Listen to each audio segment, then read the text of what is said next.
మన యొక్క అవిధేయతలు దేవునికి తెలుసా తెలీదా? నీ అవిధేయతలు తెలిసి కూడా ఆయన నిన్ను ప్రేమిస్తున్నాడు. నీవు 2026 సంవత్సరంలో జనవరి నెలలో ఆయనకు తిరుగుబాటు చేస్తావని తెలుసు.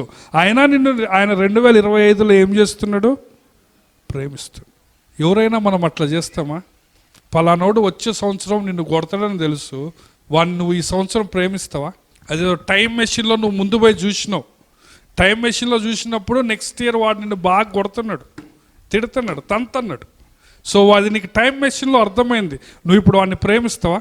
వచ్చే సంవత్సరం నువ్వు తిరుగుబాటు చేస్తావని, అవిధేయత చూపిస్తావని, ఆయనకు లోపడవని ఆయనకు తెలుసా తెలీదా? కానీ ఆయన నిన్నేం చేస్తున్నాడు? ప్రేమిస్తాడు. అది తెలిసి కూడా ప్రేమిస్తున్నాడు. అది ఆయన ప్రేమ. నిజానికి నీ యొక్క జీవితంలో జరిగే ప్రతిదీ దేవునికి తెలుసా తెలీదా? చెప్పండి. మన బలహీనతలు దేవునికి తెలుసా తెలీదా?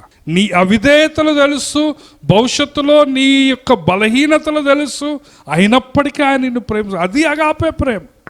నీవు తప్పు చేసినప్పుడు ఆయనకేం సర్ప్రైజ్ కాదు, ఎందుకంటే ఆయన సమస్తము ఎరిగినవాడు. కానీ ఆయన బాధపడతాడు, ఆయన నొచ్చుకుంటాడు, ఆత్మ దుఃఖపడుతుంది.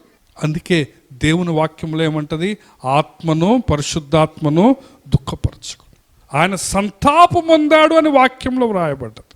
కాబట్టి యేసయ్యకి ఆల్రెడీ తెలుసు కాబట్టి నేను అవిధేయత చూపిస్తానని నువ్వు అనుకోకూడదు. నువ్వెప్పుడు ప్రార్థనలో, వాక్యములో బలంగా ఉంటూ ఆయనకు విధేయత చూపించాలి. నీ బలహీనతలు తెలిసి కూడా ఆయన నిన్నేం చేస్తున్నాడు? ప్రేమిస్తాడు. నీవు సమస్తమును ఎరిగిన వాడవు, నీకు తెలుసు అంటున్నాడు పేతురు.